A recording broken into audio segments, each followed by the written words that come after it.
The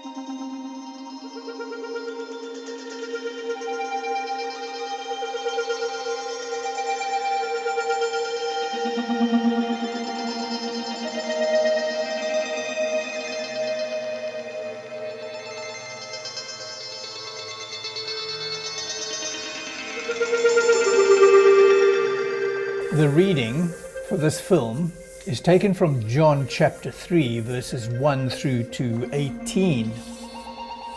Wonderful reading this. Jesus teaches Nicodemus. Verse 1.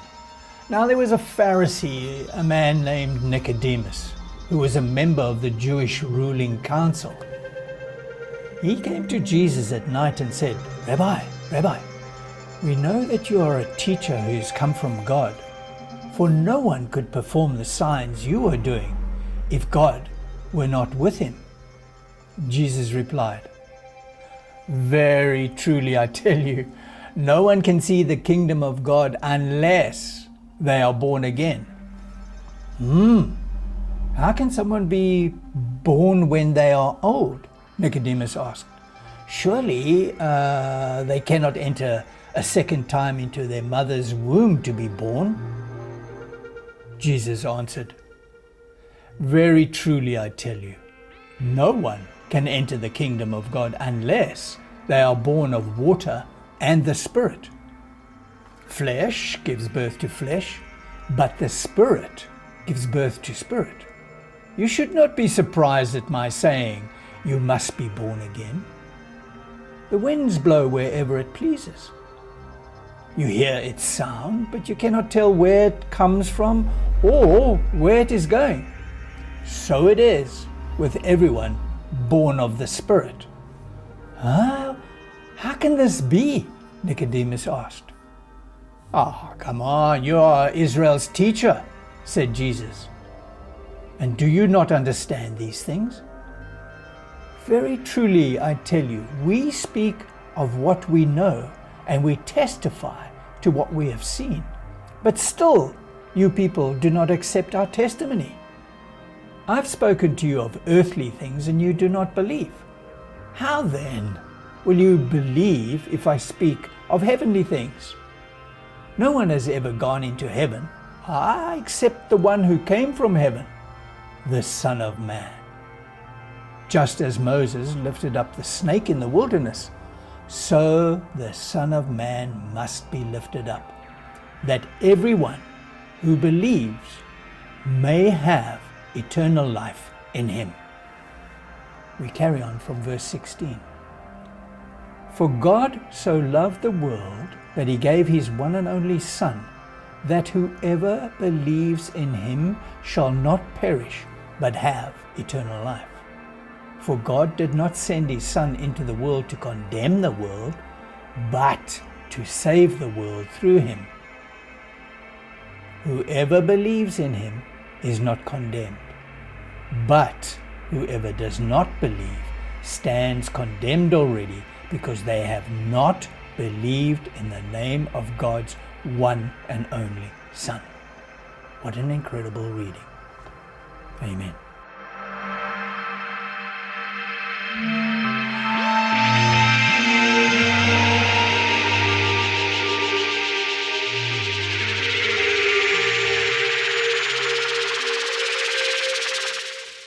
Hello there.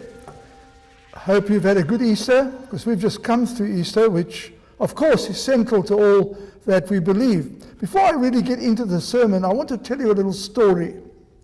There was a man sitting on a bench reading his newspaper, and this lady comes up to him and says, I'm doing a survey on social behavior.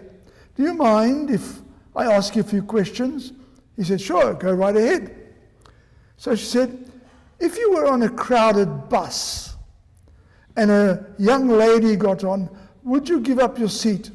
Definitely not.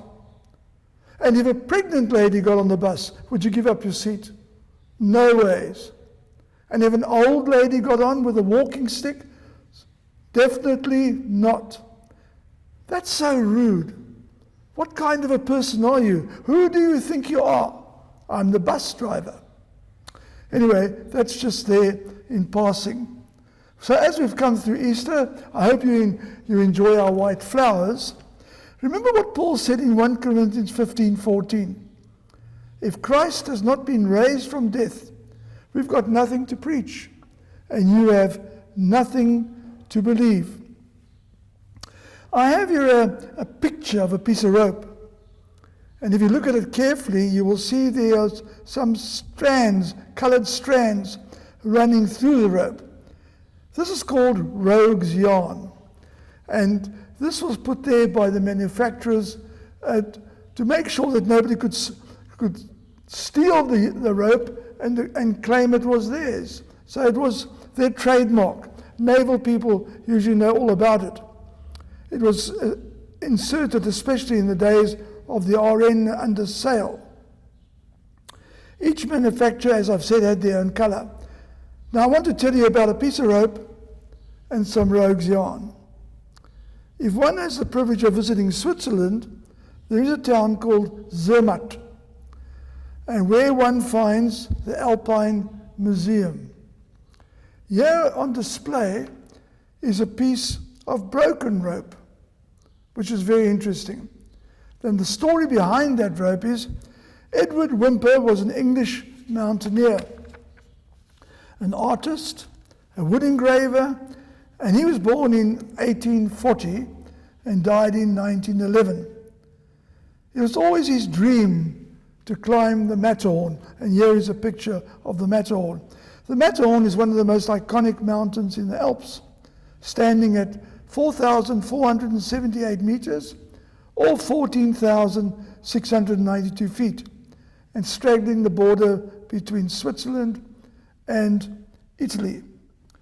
Now, he tried climbing it several times, but never ever got to the top.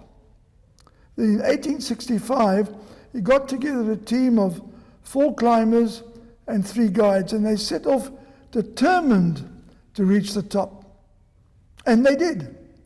They spent some time enjoying the view, and then re-roped themselves to start the descent. All went well until they came to a fearful precipice. They had just started letting themselves down when one man slipped, taking 3 men with him. The remaining climbers, who were a little way back, braced themselves to take the shock as the rope ran its length. But it snapped like a piece of thread.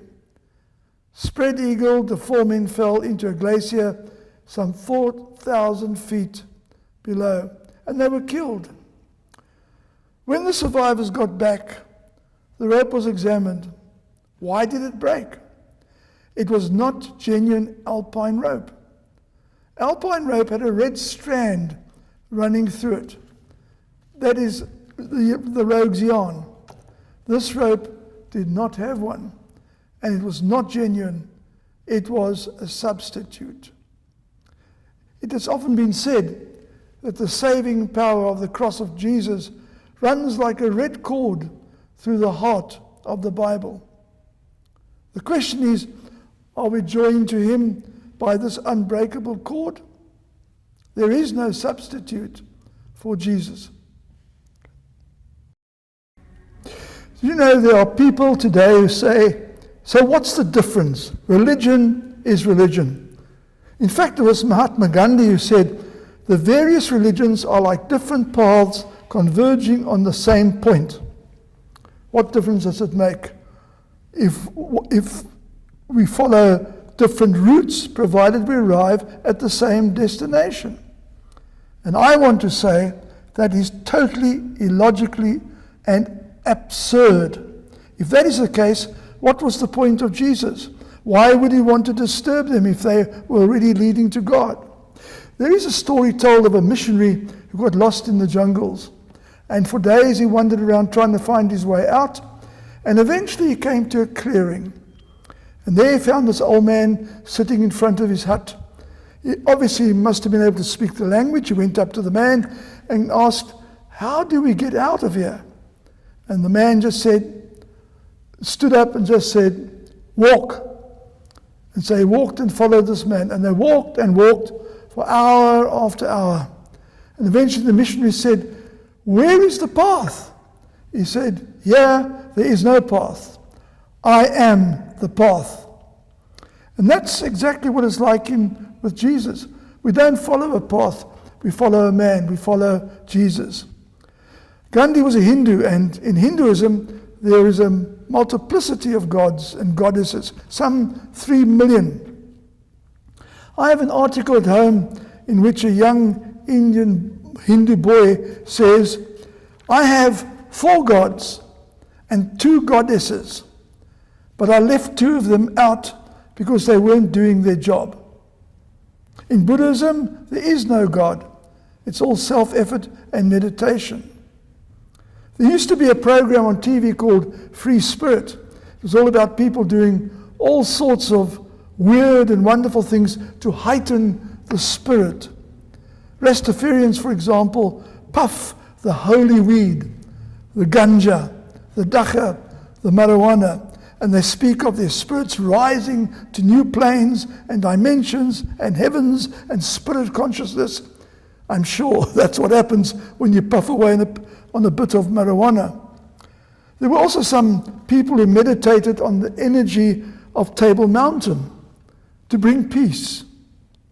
Rather meditate on the one who made the mountain. That is far, far more important. There is no salvation here, no blood of the cross, no red cord to eternal life, no resurrected Lord. God has laid the way to himself through Jesus.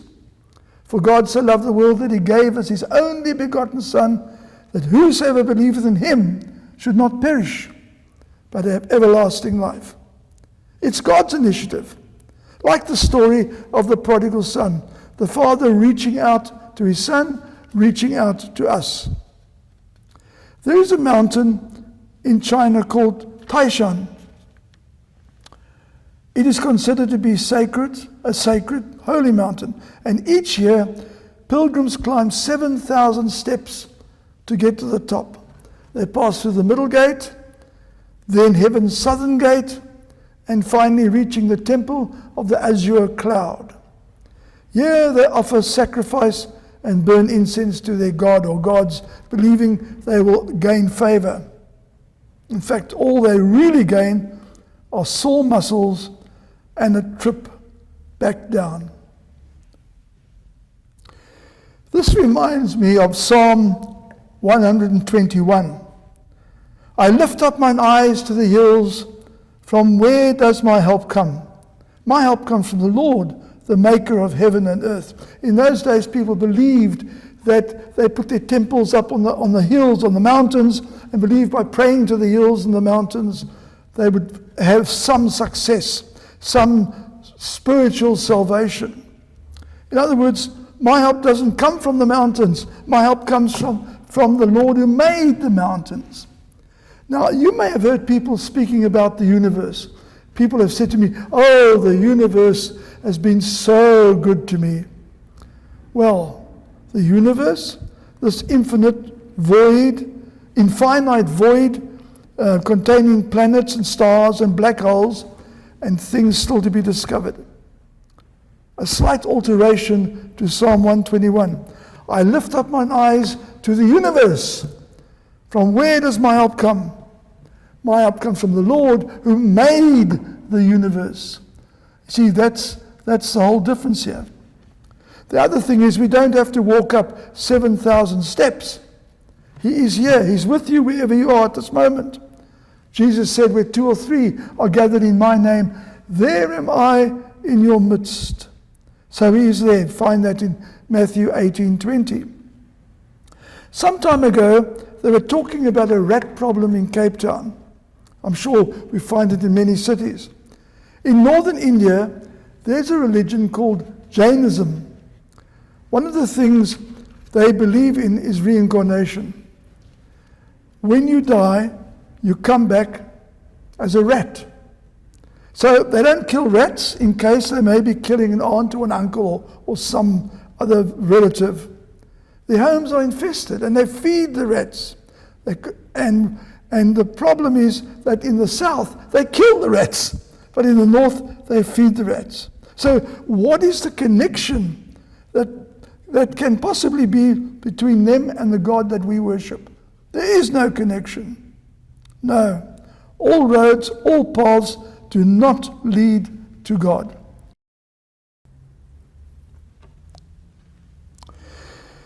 You know, Jesus came into a world full of religions, and he came to rescue the perishing and the dying. Those religions were going absolutely nowhere. C.S. Lewis writes, "The things Jesus says are very different from what any other teacher has said. Others say, this is the truth about the universe. This is the way you ought to go. But he says, I am the way, the truth, and the life. No one comes to the Father but by me." So there's no substitute for Jesus. If we seek salvation anywhere else, we are like the men lost on the Matterhorn who tried to substitute a rope. Paul tells us in Colossians 1:15, Christ is the visible likeness of the invisible God, superior to all created beings, superior to all religious leaders, to gurus, philosophers. Remember, Christianity is not a religion.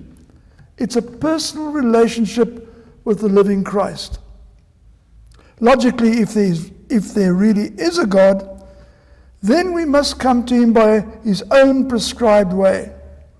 The prescribed road, according to the God of the Bible, is by faith in Jesus Christ. Religions are based on various systems of works, whereas Christianity is based on Jesus and what he has already done for us. So, there is no substitute, and there's no other way. We'll let Peter have the last say. Nor is there salvation in any other, for there's no other name under heaven given among men by which we must be saved. I want to close with these words by Keith Getty and Stuart Townsend. It's really the first verse of a hymn. In Christ alone my hope is found. He is my light, my strength, and my song. This cornerstone, this solid ground, firm through the fiercest drought and storm. What heights of love, what depths of peace, when fears are stilled, when strivings cease. My comforter, my all in all, here in the love of Christ I stand. Amen.